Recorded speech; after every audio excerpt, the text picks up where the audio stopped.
Hello everyone, welcome back to my YouTube channel. ಯಾರೆಲ್ಲ ನನ್ನ ವೀಡಿಯೋನ ಹೊಸ್ದಾಗಿ ನೋಡ್ತಿದ್ದೀರಾ, ಪ್ಲೀಸ್ ನನ್ನ ಚಾನಲ್ಗೆ ಸಬ್ಸ್ಕ್ರೈಬ್ ಮಾಡಿ, ಹಾಗೆ ಸಪೋರ್ಟ್ ಮಾಡಿ. ನನ್ನ ವೀಡಿಯೋನ ಇಷ್ಟ ಆದರೆ ಲೈಕ್ ಮಾಡಿ, ಸ್ಕಿಪ್ ಮಾಡದೆ ಕೊನೆವರೆಗೂ ನೋಡಿ. ನಾನಿವತ್ತು ತೋರಿಸ್ತಿರೋದು ಪಕ್ಕ ಹಳ್ಳಿ ಸ್ಟೈಲ್ ಅಂದರೆ ನಾಟಿ ಸ್ಟೈಲ್ ಮಟನ್ ಸಾಂಬಾರು ಮಾಡೋದನ್ನು ಈ ವಿಡಿಯೋ ಮೂಲಕ ನಿಮಗೆ ತೋರಿಸ್ತಿದ್ದೀನಿ. ನಾನಿಲ್ಲಿ ಮೊದಲನೇದಾಗಿ 1 kg ನಾಟಿ ಮಟನ್ನ ತೊಗೊಂಡಿದ್ದೀನಿ. ಅದರಲ್ಲಿ ಸ್ವಲ್ಪನೂ ನೀರಿರಬಾರ್ದು, ಹಾಗೆ ನೀಟಾಗಿ ವಾಶ್ ಮಾಡಿಕೊಂಡು ನೀರೆಲ್ಲ ಸೋರಿಸಿ ಇಟ್ಕೊಂಡಿದ್ದೀನಿ. ಮೊದಲು ಇದನ್ನ ಒಂದು ಕುಕ್ಕರ್ನ ತೊಗೊಂಡು ಕುಕ್ಕರಲ್ಲಿ ಸ್ವಲ್ಪ ಎಣ್ಣೆ ಹಾಕಿ ಅದಕ್ಕೆ ಒಂದು ಅರ್ಧ ಈರುಳ್ಳಿನ ಕಟ್ ಮಾಡಿ ಫ್ರೈ ಮಾಡಿ ಅದರಲ್ಲಿ ಮಟನ್ ಹಾಕ್ಕೊಂಡಿದ್ದೀನಿ. ಮಟನ್ ಹಾಕಿ ಇದನ್ನು ಚೆನ್ನಾಗಿ ಹುರ್ಕೋಬೇಕು. ಸ್ವಲ್ಪ ಹೊತ್ತು ಹಾಗೆ ಹುರ್ಕೋಬೇಕು. ಉಪ್ಪು ಮತ್ತು ಅರಿಶಿನ ಏನೂ ಹಾಕ್ಬಾರ್ದು, ಹಾಗೆ ಹುರ್ಕೋಬೇಕು. ಅದಾಗಿ ಸ್ವಲ್ಪ ಒಂದು 5-10 ನಿಮಿಷ ಆದಮೇಲೆ ಉಪ್ಪು ಮತ್ತು ಅರಿಶಿನ ಹಾಕಬೇಕು. ಉಪ್ಪು ಮತ್ತು ಅರಿಶಿನ ಹಾಕಿ ಚೆನ್ನಾಗಿ ಮಿಕ್ಸ್ ಮಾಡ್ಕೋಬೇಕು. ಮಿಕ್ಸ್ ಮಾಡಿಕೊಂಡು ಅದರಲ್ಲಿ ನೀರಿನ ಅಂಶ ಎಲ್ಲ ಬಿಟ್ಕೊಂಡು ಆ ನೀರು ಮತ್ತೆ ಸುಂಡಬೇಕು. ಅಷ್ಟರವರೆಗೆ ನಾವು ಅದನ್ನು ಚೆನ್ನಾಗಿ ಮಟನ್ನ ಹುರ್ಕೋಬೇಕು. ನೋಡ್ತಿರ್ಬೋದು, ಇವಾಗ ಮಟನ್ ಚೆನ್ನಾಗಿ ಹುರಿತಾ ಇದ್ದೀವಿ. ಇದರಲ್ಲಿ ಫ್ಯಾಟ್ ಏನಿರುತ್ತೆ ಅದನ್ನು ಇವಾಗ ಇದ್ರ ಜೊತೆ ಹಾಕ್ಕೊಂಡಿಲ್ಲ, ಅದನ್ನ ಸಪ್ರೇಟ್ ಎತ್ತಿಟ್ಕೊಂಡಿದ್ದೀವಿ. ಅದನ್ನು ಆಮೇಲೆ ತೋರಿಸ್ತೀನಿ ಯಾವಾಗ ಹಾಕಬೇಕು ಅಂತ. ಇದು ಸಪ್ರೇಟ್ ಎತ್ತಿಟ್ಕೊಂಡಿದ್ದೀನಿ ಅದನ್ನು ಫ್ಯಾಟನ್ನು. ಮಟನ್ ಚೆನ್ನಾಗಿ ರೋಸ್ಟ್ ಆಗಬೇಕು. ಆ ಅರಿಶಿನ ಮತ್ತು ಉಪ್ಪು ಎಲ್ಲ ಪ್ರತಿಯೊಂದು ಪೀಸಿಗೂ ಸ್ಪ್ರೆಡ್ ಆಗಬೇಕು. ಹಾಗೆ ಮಟನ್ ಸ್ವಲ್ಪ ಚೆನ್ನಾಗಿ ಬೇಯಬೇಕು, ರೋಸ್ಟ್ ಆಗಬೇಕು. ಅದರಲ್ಲಿರೋ ನೀರಿನ ಅಂಶ ಎಲ್ಲ ಹೊರ್ಟೋಗ್ಬೇಕು. ಅಷ್ಟುವರೆಗೆ ಮಟನ್ನ ಹುರ್ಕೋಬೇಕು ನಾವು. ನಾನಿಲ್ಲಿ ಅದೇ ಮಟನ್ಗೆ ಸ್ವಲ್ಪ ನೀರು ಹಾಕಿ ಸ್ವಲ್ಪ ಬೇಯಿಸ್ಕೊತಿದ್ದೀನಿ. ಏನಕ್ಕೆ ಅಂತಂದರೆ ಮಟನ್ ಸ್ವಲ್ಪ ಬಲ್ತಿರೋದ್ರಿಂದ ಅದನ್ನು ಸ್ವಲ್ಪ ಮಸಾಲೆಗಿಂತ ಮುಂಚೆನೇ ಸ್ವಲ್ಪ ಬೇಯಿಸ್ಕೊತಾ ಇದ್ದೀನಿ. ನಿಮ್ಮ ಮಟನ್ ಏನಾದರೂ ಎಳೆ ಮಾಂಸ ಇದ್ದರೆ ಅದನ್ನೇನು ನೀರು ಹಾಕಿ ಬೇಯಿಸೋ ಅವಶ್ಯಕತೆ ಇಲ್ಲ, ಡೈರೆಕ್ಟಾಗಿ ನೀವು ಮಸಾಲೆನ ಹಾಕ್ಬೋದು. ಮಸಾಲೆಗೆ ಏನೇನು ಬೇಕು ಅಂತ ನಾನು ಹೇಳ್ತಿದ್ದೀನಿ. ಇಲ್ಲಿ ಏನಪ್ಪ ಅಂದರೆ ನಾವು ತೊಗೊಂಡಿರೋದು ನಾಟಿ ಈರುಳ್ಳಿ, ಇಲ್ಲ ನಾವೇ ಬೆಳೆದಿರುವಂಥ ನಾಟಿ ಈರುಳ್ಳಿ, ನಾಟಿ ಕೊತ್ತಂಬರಿ ಸೊಪ್ಪು, ನಾಟಿ ಪುದೀನ ಸೊಪ್ಪು, ಹಾಗೆ ಮನೆಯಲ್ಲೇ ಮಾಡ್ಕೊಂಡಿರುವಂಥ ಶುಂಠಿ ಬೆಳ್ಳುಳ್ಳಿ ಪೇಸ್ಟು, ಇದನ್ನು ತೊಗೊಂಡಿದ್ದೀನಿ. ಇದ್ರ ಜೊತೆಗೆ ಒಂದು ಬ್ಯಾಡಗಿ ಮೆಣಸಿನ್ಕಾಯಿ, ಬೆಳ್ಳುಳ್ಳಿ ಸ್ವಲ್ಪನೇ ತೊಗೊಂಡಿದ್ದೀನಿ. ಏನಕ್ಕೆ ಅಂತಂದರೆ ಶುಂಠಿ ಬೆಳ್ಳುಳ್ಳಿ ಪೇಸ್ಟ್ ಜಾಸ್ತಿ ತೊಗೊಂಡಿರೋದ್ರಿಂದ ಬೆಳ್ಳುಳ್ಳಿನ ಸ್ವಲ್ಪ ಪ್ರಮಾಣದಲ್ಲಿ ತೊಗೊಂಡಿದ್ದೀನಿ. ಇದು ಪೆಪ್ಪರ್ ಪೌಡ್ರು, ಮತ್ತು ಈ ಪೌಡ್ರು ಬಂದು ಚಕ್ಕೆ, ಲವಂಗ, ಗಸಗಸೆ ಮತ್ತು ಹುರಿಗಡಲೆ ಇಷ್ಟನ್ನು ಪೌಡ್ರ್ ಮಾಡಿ ಇಟ್ಕೊಂಡಿರುವಂಥದ್ದು. ಮತ್ತು ಇದ್ರ ಜೊತೆಗೆ ಈ ಪ್ರಮಾಣದಲ್ಲಿ ತೆಂಗಿನಕಾಯಿ ಬೇಕಾಗುತ್ತೆ. ಸೊ ಇಷ್ಟು ಸಾಂಬಾರು ಬೇಕಾಗಿರೋಂಥ ಮಸಾಲೆಗೆ ಇಷ್ಟು ಪದಾರ್ಥಗಳನ್ನ ರೆಡಿ ಮಾಡ್ಕೊಂಡಿದ್ದೀನಿ.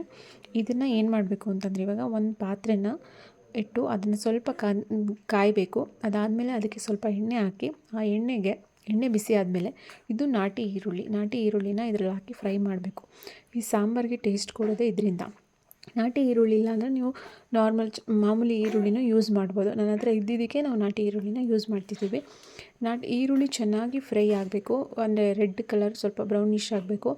ಅದಾದಮೇಲೆ ಅದಕ್ಕೆ ಬೆಳ್ಳುಳ್ಳಿನ ಹಾಕಬೇಕು. ಬೆಳ್ಳುಳ್ಳಿನೂ ಸ್ವಲ್ಪ ರೋಸ್ಟ್ ಆದಮೇಲೆ ಅದಕ್ಕೆ ಬಂದು ಬ್ಯಾಡಗಿ ಮೆಣಸಿನ್ಕಾಯಿನ ಹಾಕೋಬೇಕು.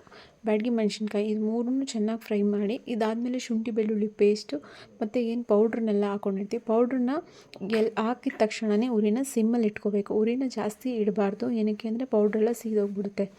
ಸೊ ಇದು ಮಸಾಲೆ ಚೆನ್ನಾಗಿರಲ್ಲ. ಇವಾಗ ಎಲ್ಲನೂ ಹಾಕಿ ಎಣ್ಣೆಲಿ ಸ್ವಲ್ಪ ರೋಸ್ಟ್ ಮಾಡ್ಕೋಬೇಕು. ಇದು ತುಂಬಾ ಚೆನ್ನಾಗಿ ಸ್ಮೆಲ್ ಬರುತ್ತೆ ಮತ್ತು ಸಾಂಬಾರು ತುಂಬಾ ಚೆನ್ನಾಗಾಗುತ್ತೆ.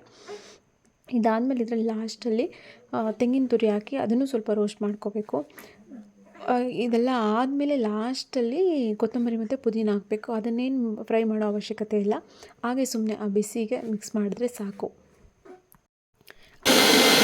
ಮಸಾಲೆ ರೆಡಿಯಾಗಿದೆ. ಮಸಾಲೆ ರೆಡಿಯಾಗಿರೋದನ್ನು ನೋಡ್ಬಿಟ್ಟು ಬೇಯಬೇಕು. ಇವಾಗ ಈ ಮಸಾಲೆನ ಹಾಕ್ಕೊತಿದ್ದೀನಿ. ನಾವೇನು ಮಸಾಲೆ ರುಬ್ಕೊಂಡಿದ್ವಿ ಆ ಮಸಾಲೆನ ಇದಕ್ಕೆ ಹಾಕಬೇಕು. ಇದಕ್ಕೆ ಹಾಕಿ ಇವಾಗ ಒಂದ್ಸಲ ನೀವು ಉಪ್ಪನ್ನ ಒಂದ್ಸಲ ಟೇಸ್ಟ್ ಮಾಡ್ಕೋಬೋದು. ನಾನಿಲ್ಲಿ ಕರೆಕ್ಟಾಗಿದೆ, ಅದಕ್ಕೋಸ್ಕರ ಉಪ್ಪನ್ನ ಹಾಕ್ತಾಯಿಲ್ಲ. ಉಪ್ಪು ಮತ್ತು ಖಾರ ಏನಾದರೂ ಇದ್ದರೆ ಈ ಟೈಮಲ್ಲಿ ಹಾಕ್ಕೋಬೇಕು ನೀವು. ಮತ್ತು ಕನ್ಸಿಸ್ಟೆನ್ಸಿ ನಿಮಗೆ ಸಾಂಬಾರು ತೆಳುಗಿರೋದು ಬೇಕಾ ಅಥವಾ ತಿಕ್ಕಾಗಬೇಕು ಅಂದರೆ ಹಾಕ್ಕೋಬೇಕು. ಈ ಟೈಮಲ್ಲಿ ನೀವು ಕುಕ್ಕರ್ ವಿಷಲ್ನ ಮುಚ್ಚೋಕ್ಕಿಂತ ಮುಂಚೆ ಈ ಟೈಮಲ್ಲಿ ನೀವು ಆ ಫ್ಯಾಟ್ ಏನಿರುತ್ತೆ ಅದನ್ನು ಇವಾಗ ಹಾಕ್ಕೋಬೇಕು.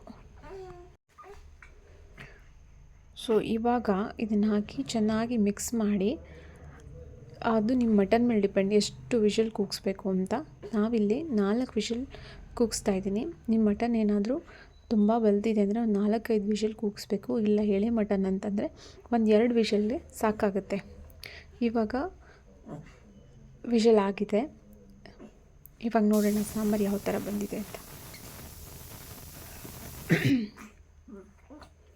ಇವಾಗ ಓಪನ್ ಮಾಡಿ ನೋಡೋಣ. ವಾವ್, ನೋಡ್ತಿದ್ದೀರಾ ಅಲ್ವಾ ಸಾಂಬಾರು ಹೇಗಿದೆ ಅಂತ.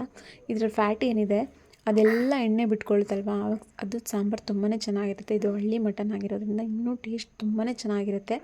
ನೋಡ್ತಿರ್ಬೋದು ನೀವು, ಮಟನ್ ಎಲ್ಲ ತುಂಬಾ ಚೆನ್ನಾಗಿ ಬೆಂದಿದೆ. ಮಟನ್ ಅಂತೂ ತುಂಬಾ ಚೆನ್ನಾಗಿ ಬೆಂದಿತ್ತು. ಸಾಂಬಾರು ಟೇಸ್ಟ್ ಕೂಡ ತುಂಬಾ ಚೆನ್ನಾಗಿತ್ತು. ಎಲ್ಲರೂ ಇದನ್ನು ಒಂದ್ಸಲ ಟ್ರೈ ಮಾಡಿ ಹೇಗಿತ್ತು ಅಂತ ಕಮೆಂಟ್ ಮಾಡಿ. ಸಾಂಬಾರು ಟೇಸ್ಟ್ ಅಂತೂ ತುಂಬಾ ಚೆನ್ನಾಗಿ ಬಂದಿತ್ತು. ಯಾರೆಲ್ಲ ವೀಡಿಯೋ ನೋಡಿದ್ರು ಅವ್ರಿಗೆಲ್ಲ ತುಂಬಾ ಥ್ಯಾಂಕ್ಸ್.